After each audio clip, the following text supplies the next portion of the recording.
Right now, the day's biggest news stories from a Vegas perspective. This is the Vegas Take with Sharp and Shapiro.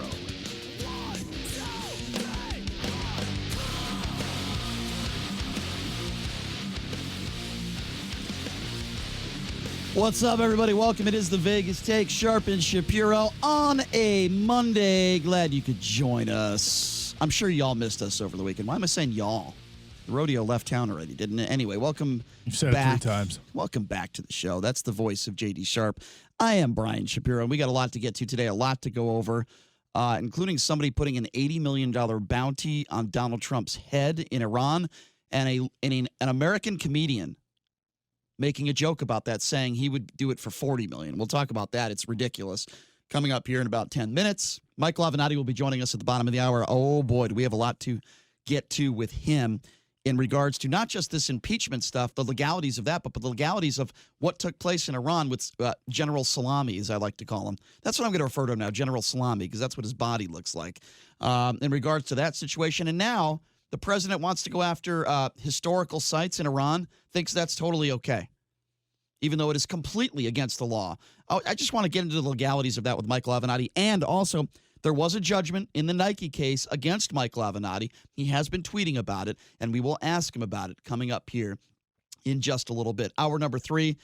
Didn't really get to this on Friday, but I want to talk about this. Gerard Gallant, the head coach of the Vegas Golden Knights, losing his cool, leaving a press conference angry, and what a shocker.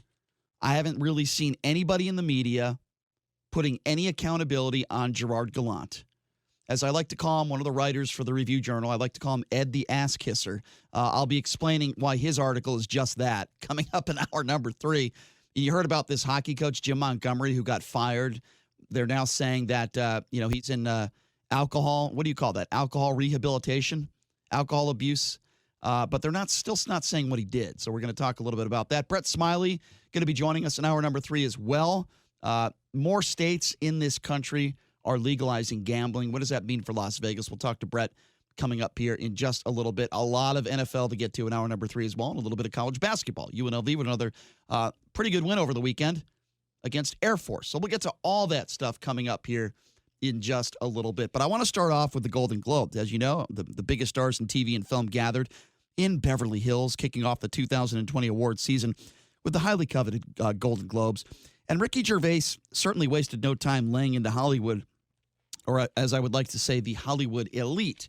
Now, a lot of people, we had Mr. X, the Hollywood conservative, on the show last week, and a lot of people thought this award show would be nothing but liberalism at its finest, going after Donald Trump. No, it was actually quite the opposite, and I explain what that means. Let's start with a cut that I want to play from Ricky Gervais last night, roasting Hollywood in his opening monologue. This is the opening monologue at the Golden Globes. If you do win an award tonight, don't use it as a platform to make a political speech, right? You're in no position to lecture the public about anything. You know nothing about the real world. Most of you spent less time in school than Greta Thunberg. So, if you win, right, come up, accept your little award, thank your agent and your God, and so, it's already 3 hours long. This show should just be me coming out going, well done, Netflix, you win everything. Good night. But no, we got to drag it out for 3 hours. You could binge watch the entire first season of Afterlife. That's a show about a man who wants to kill himself because his wife dies of cancer. And it's still more fun than this, okay? Spoiler alert, season 2 is on the way. So in the end, he obviously didn't kill himself. Just like Jeffrey Epstein. Shut up. I know he's your friend, but I don't care.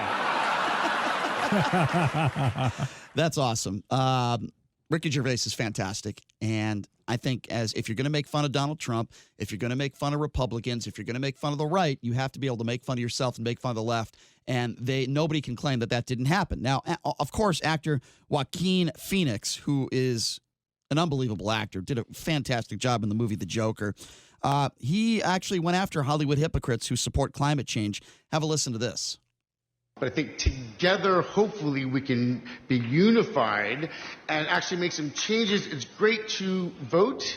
But sometimes we have to take that responsibility on ourselves and make changes and sacrifices in our own lives.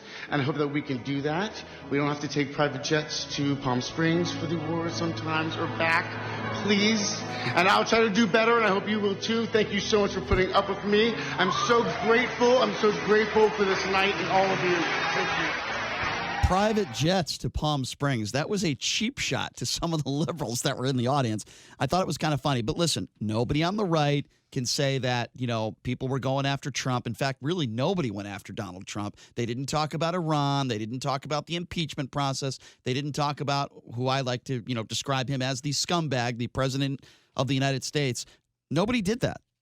So I'm sorry, but you people on the right that are just so disappointed, I'm sure, this wasn't that way. Gervais was the opposite, and I think it was a nice change of pace. I thought he did a good job. I thought it was extremely funny, and he's right. These award shows go way, way, way too long, and they're boring as hell. I never watch them because they're boring, but Gervais gave me a reason to watch now, and I hope other comedians take after him and go after liberals. If you're going to go after people on the right and Donald Trump, I got no problem with that. But it would be also nice once in a while if you had people up there like Ricky Gervais going after liberals as well. Let's get both sides of the aisle. Let's do cheap shots on both sides of the aisle. And listen, if you can't take it and you can't make fun of yourself, then you shouldn't be there to begin with, and you have no idea what comedy is. However, coming up next, I'm going to talk to you about one comedian. His name is George Lopez. The controversial comments he made, and you're not going to believe it, and it has to do with somebody assassinating Donald Trump. So we're going to take a quick break, and when we come back, we will be talking about that and why I think George Lopez owes everybody, including the President of the United States, an apology. Take a quick break. Be back right after this. You're listening to The Vegas Take right here on the all-new 101.5 FM, 720 AM, KDAWN.